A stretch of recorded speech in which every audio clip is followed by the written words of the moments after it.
Is the US dollar's dominance nearing the end, with BRICS nations pushing de-dollarization, rising inflation, and alternative trade in yuan and ruble?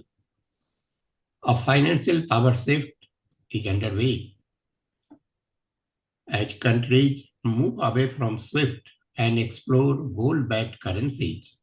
Global trade and geopolitics are being redefined. Welcome to Global Focus, your trusted source for global affairs. Today, we analyze the US dollar endgame, what's driving de-dollarization, and how India, China, and Russia are responding. Joining us today is Dr. Adityanjee, a renowned expert in geopolitics and international finance, to decode these transformative shifts. Dr. Adityanjee is the president for Council for Strategic Affairs. Dr. Adityanjee, it's a privilege to have you on Global Focus again.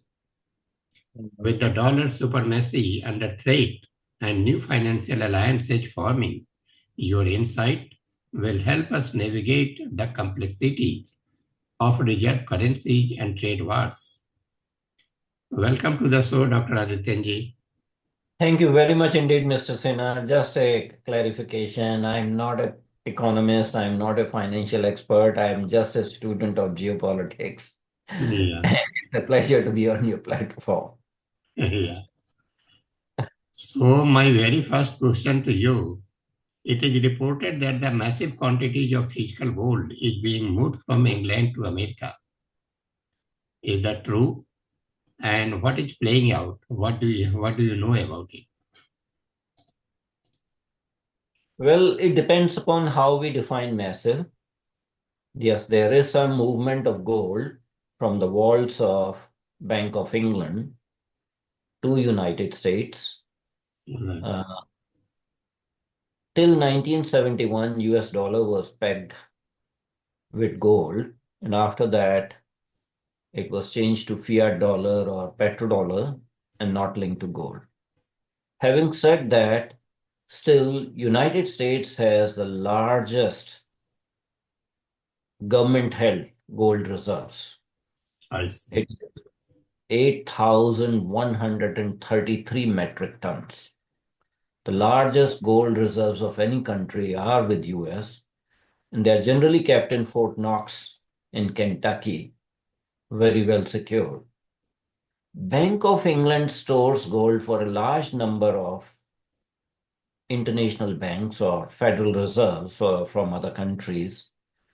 The UK's gold reserve itself is very limited. It's, I think, at this point in time, around 350 metric tons.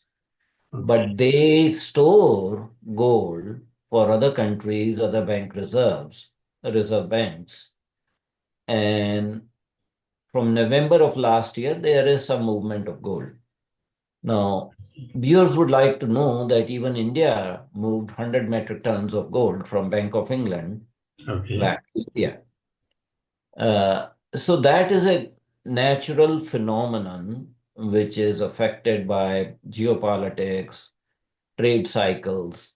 At this point in time, the gold rush is being dictated by threats from Trump for putting tariffs on each country and all that sort of thing. Right. So people are moving gold from England to United States, and it is stated that the amount of gold in Bank of New York's vault increased by 83 metric tons during the same time. Okay. So there is some movement of gold. Yes, there is some run for gold on Bank of England. Uh, some transfer can be on paper. It can be frictionless that, both parties are there. In the ledger, you change from one party to the other ownership. Okay. On the other hand, the individuals do have a right, if they have the currency notes, they can go to Bank of England and ask to redeem it in terms of gold. Okay. And that has to be done.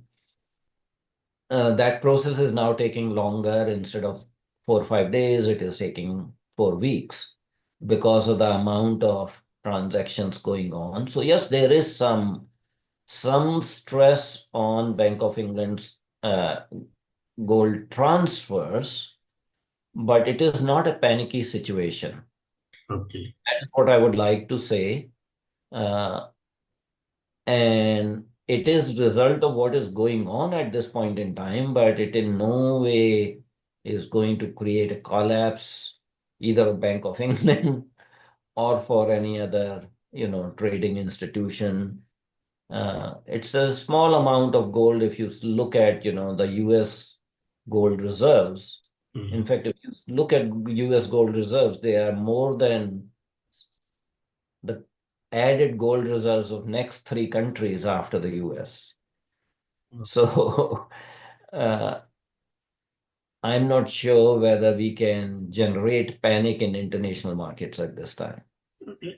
So the one thing I would like to understand why other countries are keeping gold with Bank of England. I think there are historical reasons and there are practical reasons. Uh, Bank of England has nine vaults underground, very well protected, good security. So there is a level of confidence uh, that it is secure.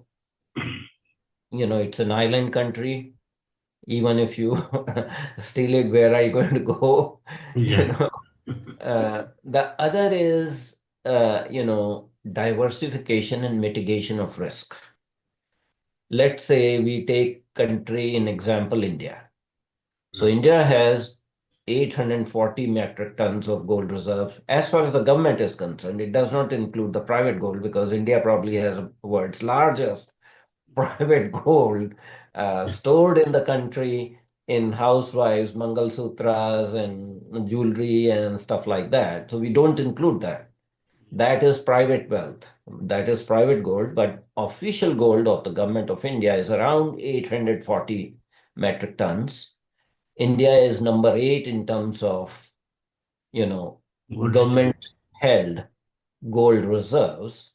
And if India maybe acquires 50 more metric tons, it will become seventh, displacing Japan. Okay. Around 400 metric tons are held by Reserve Bank of India, I think in Nagpur, and another 100 million tons are kept locally, which means in any of the Reserve Bank's locations for facilitation of trade and all. More than 300 metric tons are kept in Bank of England gold vaults. India stores gold offshores in Bank of England, in United States with Bank of New York in New York, Okay. and in Zurich with uh, German. International Settlement Bank or something like that. Okay. And the reasons are that you diversify the risk. If you keep all your gold at one place, there is a Mhm. risk. Theft, security, hostile takeover. So those risks are there. Second, ease of doing business in international markets. Okay. I see. So if you have gold spread out, and these things like London is a financial city, so is Zurich, so is New York. If you need to use gold for certain things, you have it already rather than you have to ship it from India. That is also risk. That is also risky with so many pirates and this and that. So you are actually managing the risk. But then your choice of central bank that is going to house has to be crucial. It has to be reputable, foolproof security. Um, Reserve Bank of India has to consider that in mind. Uh, it is important to, in the current situation, when there is some stress to the global trading system and global reserve currency, for India to accumulate more gold, and most of the countries are doing that. Mhm. Uh, what would be more prudent for government of India rather than moving entire gold from Bank of England would be to buy more gold Mhm. and bring that to India. because at this point in time, the amount of gold Reserve Bank has is very tiny, minuscule of our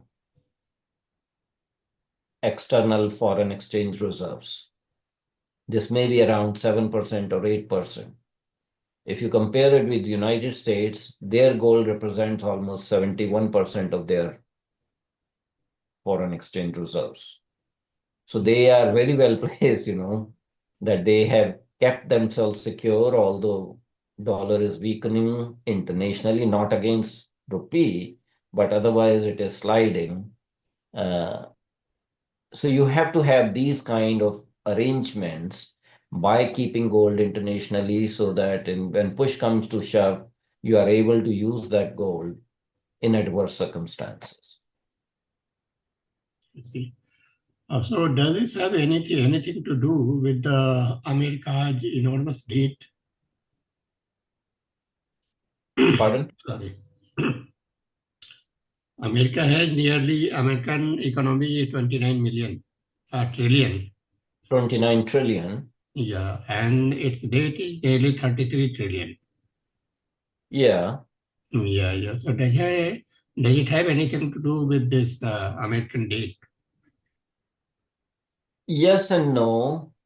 With the new administration trying to change the trajectory of US economy, attempts to, control wasteful expenditures domestically, pretty much in all departments, and trying to bulldoze other countries into reciprocal tariffs, as well as threatening the BRICS country that you Not don't properly challenge tolerant. dollar's hegemony.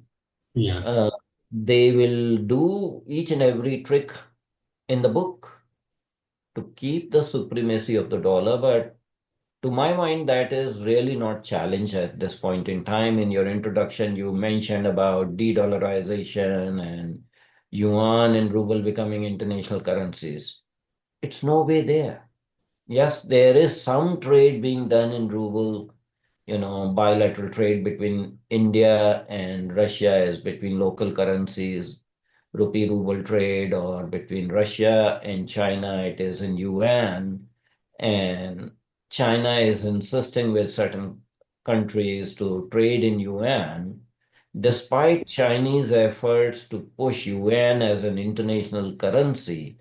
Only 7 or 8% of trade is being done internationally in yuan. And that is despite Chinese government's best possible efforts. So it is almost 2 decades, or maybe less than 2 decades, that China has pushed yuan, but it has not become an international currency. So, the stories of de-dollarization are wildly sort of speculative. US economy still is one of the dominant economies. They are the world power. They still control the international system. And I doubt whether in next 5 or 10 years, dollar's position as the international reserve currency is going to be affected in any manner. But people can interpret any particular move in the markets as related to that. There may be some truth, a grain of truth, iota of truth in that, but that's not the whole truth. That's the point I'm trying to make. So does this shifting of gold has any effect on American monetary system? What kind of effect on American monetary system you're thinking about? Any policy changes? And Policy changes have already happened. You know what Donald Trump is doing? He's changing each and every national policy. And America is, in terms of a sudden, if I may say, revolution in all aspects, whether it is method of governments, you can call it totalitarian system, from a democratic system to totalitarian system, but that is a revolution.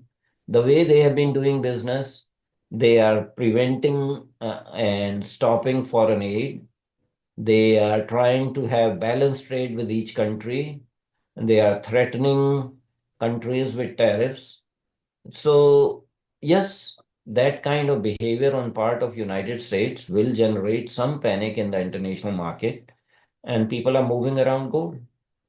Ultimately, what will happen that people will look at other options and investment into US treasuries will go down because of this, because people will not have more confidence in buying US treasuries, and ultimately that will not be beneficial for United States.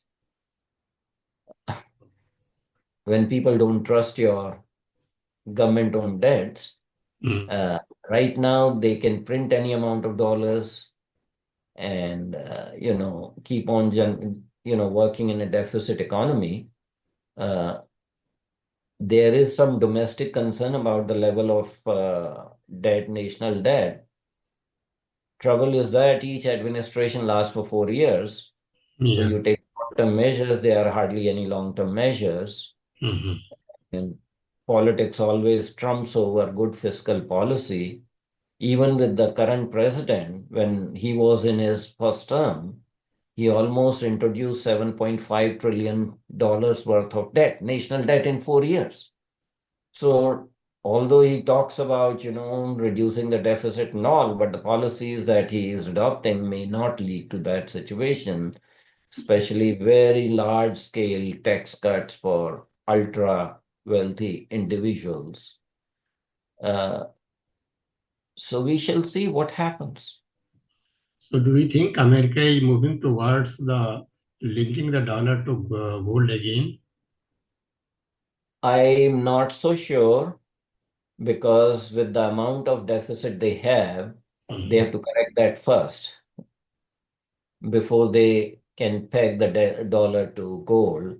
But yes, they are strengthening their gold reserves. In fact, you will find that in 2017, the Treasury Secretary at that time, Stephen Mnuchin, was the first Treasury Secretary after 20 years who visited the US gold reserves in Fort Knox in Kentucky. And at this point in time, this guy who's an oligarch, Elon Musk, is talking about inspecting the US gold reserves. So, yes, there is some talk about that. They want to make sure that the gold reserves are there, they are fully audited, there is no pilferage of that, there's no, when you keep the gold reserves, these are 24 karat gold, maximum 22 karat gold. So, whether the type of gold that has been stored there is of that level or whatever is going on. So it would be called stock taking. I think we are very far away from linking US dollar to the gold because if they do it immediately, US economy will not be able to sustain the level of debt they already owe. And with these policy changes and the American behavior, what kind of effect you see on other countries' economy, the big economies like the Russia, China, India, Japan, and all that? I mean, each country's economy is in a different trajectory.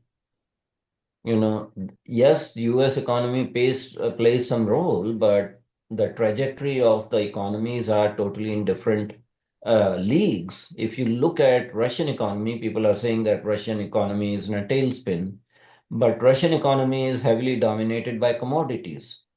And in fact, they are doing very well. If you look at Chinese economy, despite being the second largest economy, there are doubts whether China provided figures on GDP and economy being 19 trillion are actually accurate. Even Chinese diplomats and officials in private would admit that these figures cannot be relied upon. These are just the figures. Mhm. Having said that, Chinese economy itself is going through headwinds. Chinese economy is not performing very well. On the other hand, Indian economy, it is on a slow trajectory upwards, and whatever happens rest of the world. To some extent, it affects Indian economy, but by and large, Indian economy has got the resilience that it is moving upwards. So each country's economy is interrelated. Issue is that whether United States will break the WTO, and that is an important question. Some of its actions will lead to cases being filed in WTO and all, but cases in WTO drag on for long periods of time. Certainly, it will promote more bilateral regional trade. Certainly, it will promote countries trying to insulate their economies from US economy as US tries to do de-risking and decoupling from Chinese economy. But their old strategy was offshoring, nearshoring, and friendshoring. So friendshoring they were doing in countries like Malaysia and Vietnam, and China sort of dealt with that by doing the final assembly and packaging in Malaysia and Vietnam. So effect was the status quo. And by nearshoring, when United States giving preference to goods manufactured in Mexico and Canada, now the relationship with Mexico and Canada is so bad. And in fact, China started establishing factories in Mexico and Canada. So technically, they were products made in Canada and Mexico. So US strategies of de-risking and decoupling from Chinese economy are not very successful at this point in time. And the final word is yet to be written.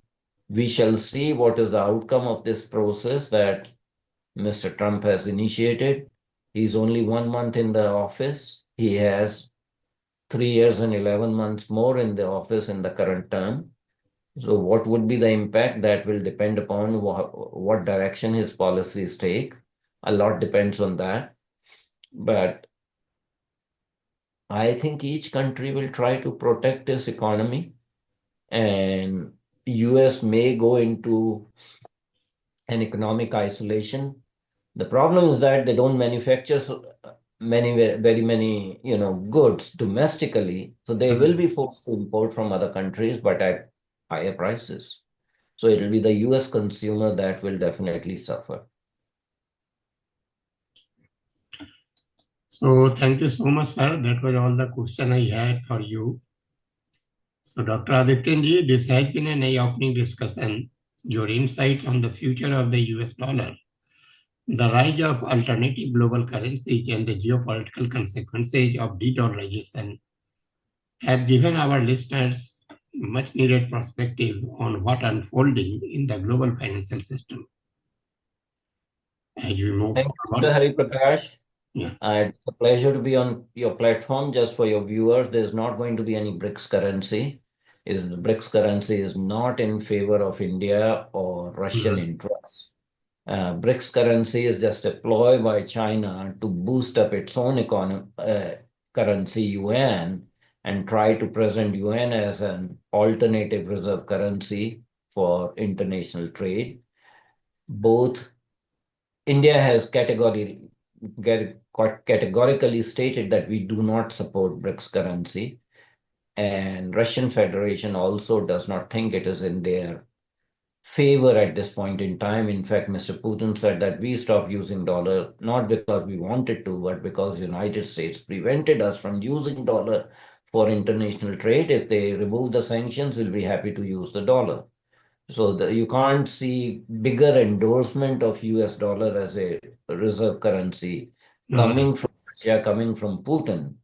So people should not be naive enough to say that de-dollarization has succeeded. There will be some minor adjustment here and there in local bilateral trade, which is good for us, but it is certainly not in India's interest to have dollar replaced by yuan.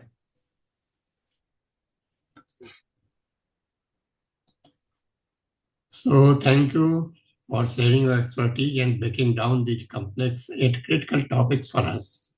We truly appreciate your time and invaluable insights. So, viewers, if you found the discussion insightful, don't forget to like, share, and subscribe Global Focus for more in depth analysis on global affairs. Until next time, stay tuned, stay informed, and stay ahead. Thank you, Dr. Yes. Adityanjee. Thank you so much. Thank you very much indeed.